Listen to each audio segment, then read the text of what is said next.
The world does not reward those who are merely good. It rewards those who are useful, feared, respected, or at the very least, not easily dismissed. And yet the nice guy, so desperate to be liked, enters every room like a servant at court, hoping his loyalty will be mistaken for strength.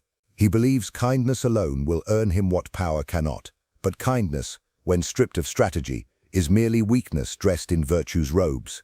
The nice guy does not understand this. He moves through life as if the world is fair, as if merit is measured by intention rather than perception. He plays the long game of being agreeable, waiting for others to crown him out of gratitude. But gratitude is a currency the powerful never spend. They do not reward submission, they exploit it. The curse begins early. The nice guy learns that if he suppresses anger, if he avoids conflict, if he always says yes, he will avoid punishment. He is trained like a domesticated dog, praised when obedient, ignored when assertive, and so he crafts his entire personality around accommodation. He does not speak truth, he manages impressions. He does not desire openly, he hints, he pleads, he waits. The world does not respond. It forgets him, because people do not value what is always available. They value what is scarce. They value mystery, unpredictability, distance. And so while the nice guy offers everything, his time, his attention, his softness, others take what they need and leave him empty. He cannot understand why. He believes he's done everything right, but that belief is the root of his ruin. Power does not belong to the agreeable. It belongs to the assertive, to those who know how to say no without apology, how to withdraw without explanation, how to be silent and still command presence. The nice guy, in his hunger for approval, forfeits his sovereignty. He thinks he's buying love through sacrifice, but all he's buying is invisibility. People use him, and they do not even feel guilty, because he made it easy. He handed them the knife and offered his back. He smiles while bleeding. He calls it virtue. But virtue without boundaries is suicide. The ancient world understood this. Even the most merciful kings knew when to be feared. Mercy must be selective to be powerful. Unconditional kindness is not virtue. It is submission disguised as morality. When the nice guy enters a relationship, he becomes the echo of his partner's emotions. He forgets himself. He mirrors. He adapts. He becomes pleasing, predictable, passive. And this inevitably breeds contempt. The very people he wants to keep begin to resent him, because no one respects what bends at every breeze. They test him, not out of cruelty, but out of instinct. They poke at his edges to see if he has any. When they find none, they recoil. Because in every human relationship, even the softest one, there is a need for polarity. The one who loses himself becomes background noise, not a presence. The nice guy thinks he's being supportive, but what he's doing is erasing himself. The modern world tells men to be safe, sensitive, soft-spoken. It tells them that masculinity must be tamed, that dominance is toxic, that aggression is shameful. And the nice guy listens. He castrates his instincts. He becomes digestible. But digestible men are forgettable. They do not stir desire. They do not command loyalty. They become options, not priorities. They become the man she calls when the strong one leaves. And even then she does not stay, because she does not feel anchored to a man who cannot anchor himself.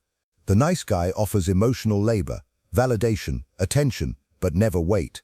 He is air, not stone, and no one builds their house on air. There is a quiet rage in every nice guy, a repressed storm, because somewhere deep down, he knows he has betrayed himself. He knows that his kindness is not rooted in strength but in fear.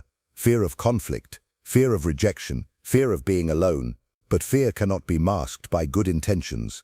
Eventually the mask cracks. He becomes passive-aggressive. He manipulates through guilt.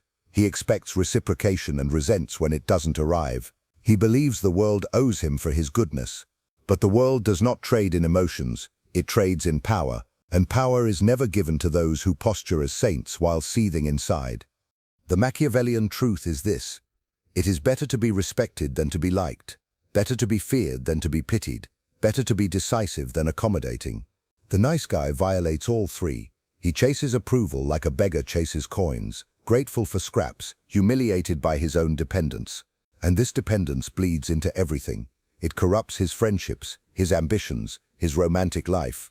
He becomes a man who waits to be chosen, instead of one who chooses. And those who wait are never truly free. They are slaves to the gaze of others. They must always smile, always agree, always perform. To free himself, the nice guy must first kill the illusion that the world rewards virtue. It does not. The world rewards leverage. It rewards clarity. It rewards those who can walk away. Niceness is not a strategy. It is a liability, especially when it comes from a place of fear. To reclaim power, the man must be willing to disappoint, to set limits, to say no, not out of malice, but out of self-respect. He must learn that being misunderstood is not a crime, that being disliked is not fatal, and that being feared is sometimes necessary. Until then, he will continue to suffer quietly, smiling on the surface, decaying beneath it, the perfect victim, the willing pawn. And what happens when the pawn begins to question the board? When the nice guy conditioned to serve, to soothe, to submit, starts to feel the weight of his own silence. He notices the imbalance, the injustice, the way others seem to extract from him while offering nothing in return. And for a moment, he feels anger. But because he has no relationship with power, that anger scares him. He pushes it down. He calls it selfish. He replaces it with guilt. And so the cycle continues. He cannot assert himself because he has never been taught that assertion is survival. He has been taught that obedience is noble, that suffering quietly is maturity, that loyalty, no matter how undeserved, is a virtue. And so he remains, trapped in a performance where he applauds his own erasure. The cruelest part is this: the world pretends to love the nice guy. They tell him he's a good man. They praise his patience, his kindness, his availability. But underneath their praise is a silent understanding. They will never follow him.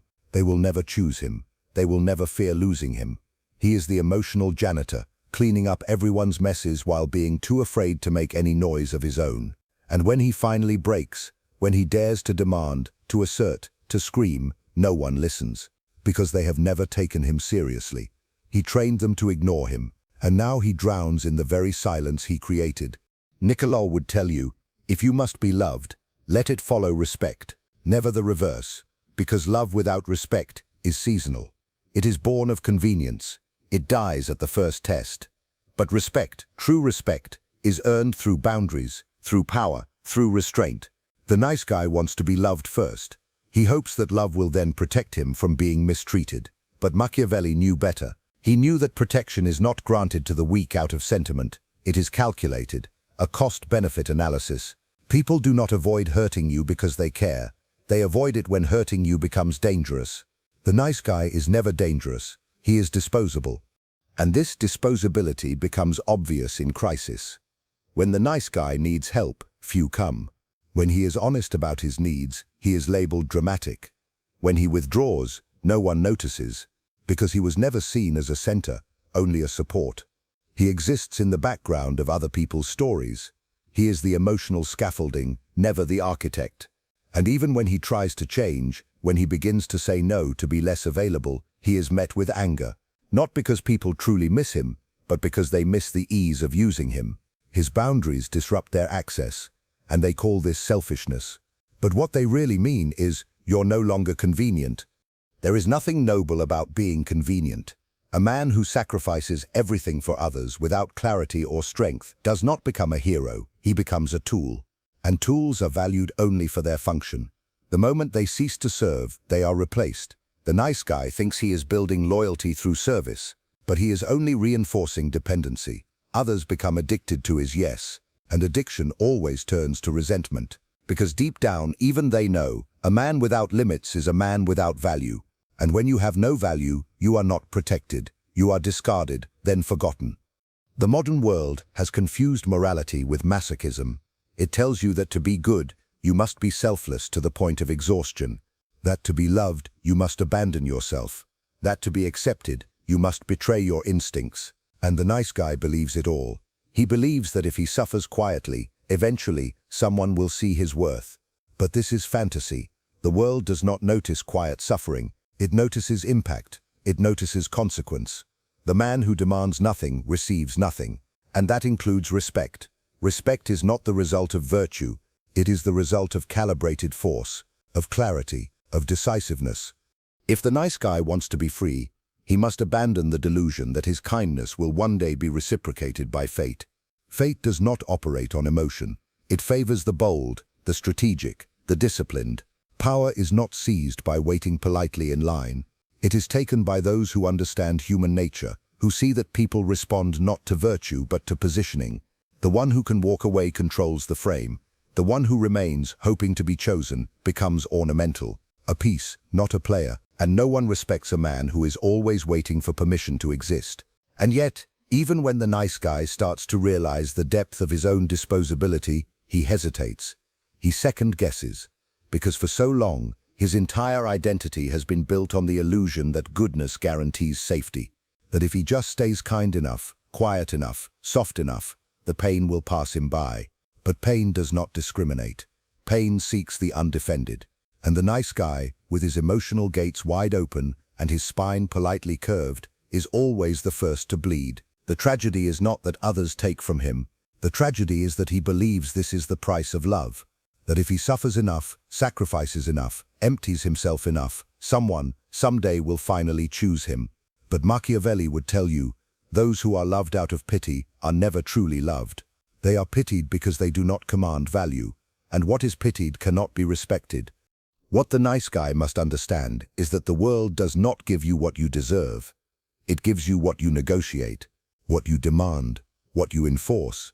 The predator does not care how polite the prey is. It cares how easy the kill will be.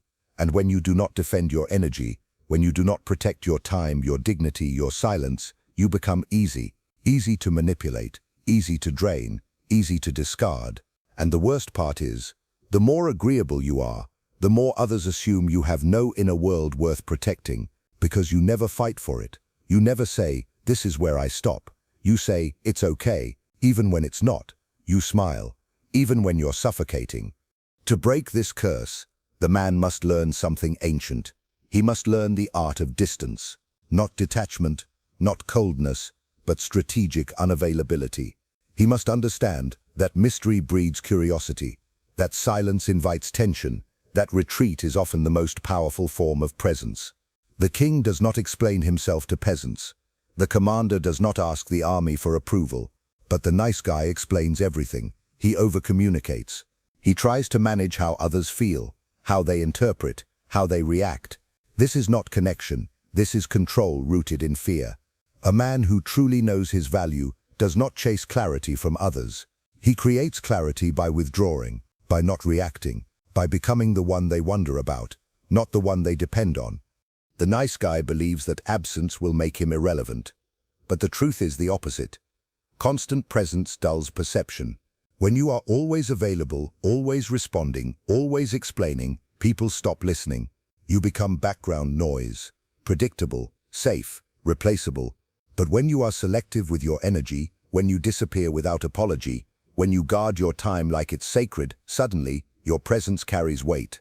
People notice, they lean in, they recalibrate, because now they must earn what was once freely given. And this shift, this refusal to be endlessly accessible, is where power is born. Power is not in aggression, it is in restraint. Most men do not lack strength, they lack discipline. The discipline to stay silent when triggered, to walk away when disrespected, to choose solitude over shallow connection. The nice guy has strength, he just uses it against himself. He resists conflict that would set him free. He suppresses boundaries that would protect his peace. And all of it, every act of quiet self-betrayal, is done in the name of being seen as good. But goodness, when dependent on perception, is not goodness. It's performance, and performance breeds exhaustion. Eventually the nice guy breaks, not because he is weak, but because he spent years building an identity no one respects, including himself. This is the Machiavellian insight no one dares say aloud. It is better to be misunderstood and respected than to be understood and dismissed. When you stop explaining yourself, people start listening. When you stop apologizing for your space, they begin to honor it. When you stop seeking to be liked, you become someone they cannot ignore. Because the man who does not fear disconnection is the man who owns the connection. The nice guy fears being alone, and that fear rules him. It makes him predictable, soft, malleable, but the man who is willing to walk alone becomes the standard others must rise to meet. and that is the man the world watches. But walking alone terrifies the nice guy, because solitude forces him to face the truth he's spent a lifetime avoiding, that he never learned how to value himself without external affirmation. He mistook attention for affection. He confused being needed with being wanted, and in doing so, he became a slave to perception. Every smile he received became proof that he mattered. Every rejection, a wound deeper than it should be.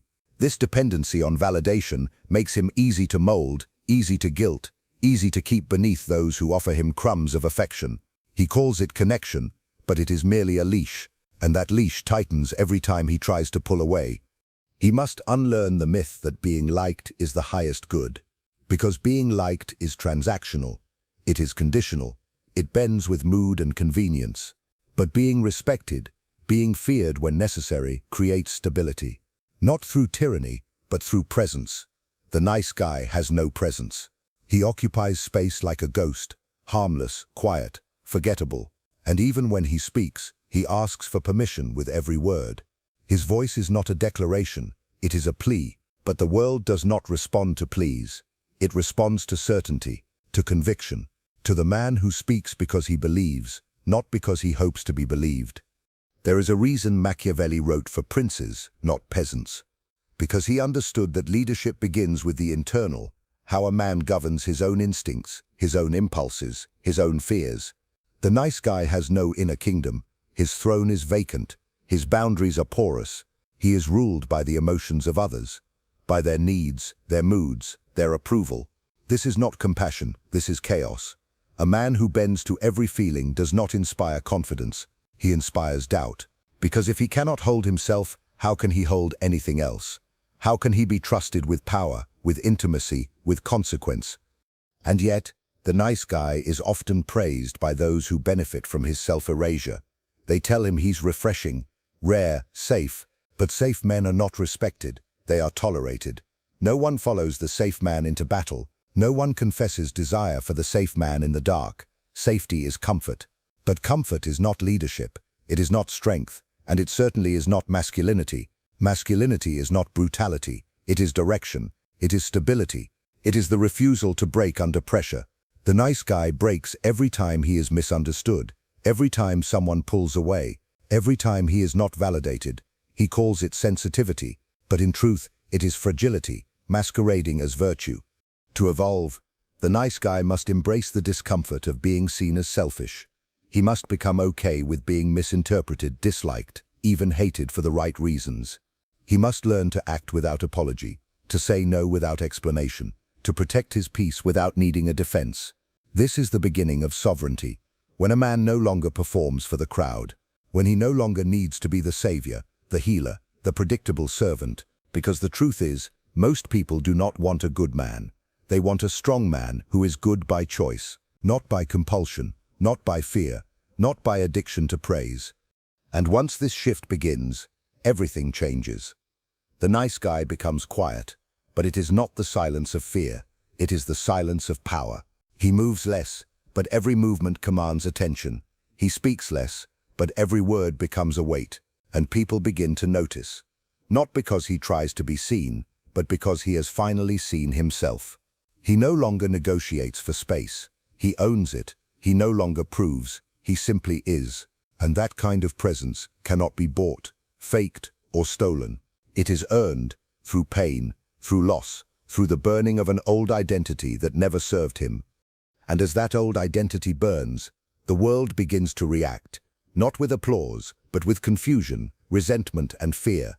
Because those who once fed on the nice guy's predictability now find themselves facing something unfamiliar, a man they can no longer control. He does not explain, he does not chase, he does not soften himself to accommodate their fragility. This unnerves them. They call him distant, they say he's changed, and he has. But not in the way they think. He has not become cruel, he has become clear. He has not become arrogant, he has become unavailable. And to those who once thrived on his endless emotional labor, this feels like betrayal, but it is liberation, not just from others, but from the compulsive need to be everything for everyone. The true cost of the nice guy persona was never just his relationships. It was his time, his energy, his potential, every moment spent appeasing, explaining, apologizing. That was life force, drained and discarded. And for what? To avoid the temporary discomfort of saying no, to maintain peace in rooms that never deserved him, to keep the approval of people who vanish the moment he needs something in return. This is not kindness. It is cowardice sanctified. And the world rewards this cowardice with polite dismissal. They will call you a great guy as they walk over you. They will say you deserve better while choosing someone else. Niceness becomes your curse because it is the costume you wear to avoid becoming who you truly are, a man with edges. Edges make people uncomfortable. They remind others of their own lack of boundaries, their own dependency, their own unfinished growth. But a man without edges is not safe. He is soft, and softness without discernment becomes sacrifice. The nice guy sacrifices without question. He believes pain will earn him a seat at the table. But Machiavelli would remind him, there is no honor in bleeding for those who do not value blood. There is only exhaustion. And that exhaustion turns into bitterness, and bitterness into cynicism. And by the time the nice guy wakes up, he has wasted the most powerful years of his life, trying to earn what he should have simply taken. Because power is not seized through tears, it is seized through truth. The truth that you are not here to be liked. You are here to lead, and leadership requires friction. It requires refusal. It requires solitude. The nice guy avoids all three. He fears being misunderstood more than he fears being forgotten, and in doing so, he ensures both. But the man who embraces solitude, who chooses truth over comfort, who says enough when the world expects another yes, that man becomes unforgettable. Not because he is loud, but because he is rooted. His silence speaks louder than the nice guy's performance ever could. This transformation does not require rage. It requires discipline. The discipline to be still, to observe, to detach, to let people misunderstand you without flinching. The nice guy wants to clarify everything, but clarity is not something you give away. It is something others earn through respect. And if they do not respect you, your explanations become noise, white static in the background of their self-centered monologues. You must stop giving what is not valued, your time, your empathy, your presence. Withdraw it, not out of malice, but out of reverence for your own worth. Because the moment you withdraw, you reveal what they truly valued, not you, but your accessibility. That's the final betrayal the nice guy must face, that most people never loved him. They loved how he made them feel. He was a mirror, a cushion, a buffer. He absorbed their chaos and called it connection.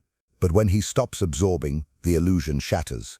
And those same people may leave, mock, attack. Not because he did something wrong, but because he stopped serving their fantasy. Let them go. Let them exit with their noise. Because what comes next is silence, and within that silence, power. Not the explosive kind, but the sovereign kind. The power of a man who no longer trades his soul for scraps of attention. The power of a man who knows that withdrawal is not retreat, it is rebirth. And in that rebirth, he does not emerge louder, he emerges heavier, still, intact, no longer diluted by the expectations of the unworthy, no longer bending toward the moods of those who confuse availability with weakness. The former nice guy, now stripped of his illusions, does not seek revenge. He does not look back and curse those who used him. He does not shout his transformation into the void. He does something far more terrifying. He becomes silent, unbothered, unreachable. And in that silence, those who once pulled his strings begin to unravel because they cannot provoke what no longer reacts. They cannot guilt what no longer explains. They cannot shame what no longer plays the game. This is the essence of Machiavellian rebirth. Not chaos, but order. Not cruelty, but precision. The man who was once reactive now becomes selective. Every word costs energy. Every action demands clarity. He is no longer a puppet in someone else's story. He is the author, and he writes with discipline. He surrounds himself with quiet, with standards, with solitude that fortifies rather than isolates.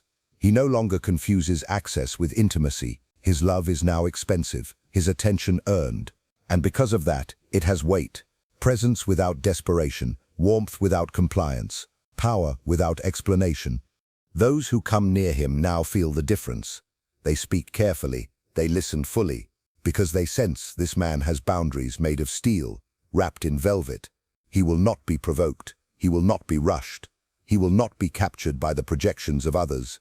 and this unsettles them. Not because he is cruel, but because he is whole. The nice guy was a fragment, a performance, a pleasing shadow. This man is solid. He no longer needs to be understood to feel secure. He no longer needs to be liked to feel grounded. He has traded approval for alignment, external peace for internal command. And now, the world responds differently. Opportunities open where he once begged. Respect is offered where it was once withheld. Not because the world has changed, but because his posture has. He carries himself like a man with nothing to prove, because he has already proven the hardest thing, that he can walk alone, that he can face the fire of rejection, of misunderstanding, of loneliness, and still choose himself. This is what frightens people the most. Not anger, not arrogance, but sovereignty. The nice guy needed others to tell him who he was. This man remembers who he is in silence. But let it be said clearly, this journey is not for the weak. To unlearn the nice guy persona is to burn 1,000 scripts you were taught to memorize. It is to sit in the pain of being called selfish, distant, changed. It is to lose those who only loved the watered-down version of you. It is to be alone longer than you think you can endure. But on the other side of that wilderness is something rare, peace that does not depend on performance, power that does not require noise, love that does not demand your sacrifice as proof, and that, above all, is the prize. Not dominance, not revenge, but peace. So if you hear your name in this message, if something in you has broken or is about to, do not run back to the comfort of being liked. Do not trade your becoming for another compliment. You are not here to please, you are here to rise. And those who cannot rise with you will resent you, then forget you. Let them. Because the man you are becoming has no space for dependency, dressed as love, for guilt disguised as virtue, for silence worn as shame. He speaks less now, but every word is a wall, every absence a lesson, every boundary a quiet declaration. I am no longer yours to drain. If you've made it this far, it's because the old version of you has already begun to die. The version that smiled to be accepted, that bent to be chosen, that gave everything and called it love. You're here because some part of you knows the truth now. That being the nice guy was never about goodness. It was about fear, and you're done living in fear. Real strength begins when you stop negotiating your worth, when you stop begging for approval and start protecting your energy like it's sacred, because it is. So I'll ask you plainly, are you willing to be seen as cold, arrogant, distant, just to be whole again? Are you willing to walk alone if it means never betraying yourself again? If this message pierced something inside you, if it brought clarity, even pain, write in the comments. I will never be used again. Let's see how many of us are finally ready to burn the mask and rise from the ashes. And if you're one of them, if you feel the shift happening, don't stop here. Watch the next video. It will take you even deeper. I'll meet you there.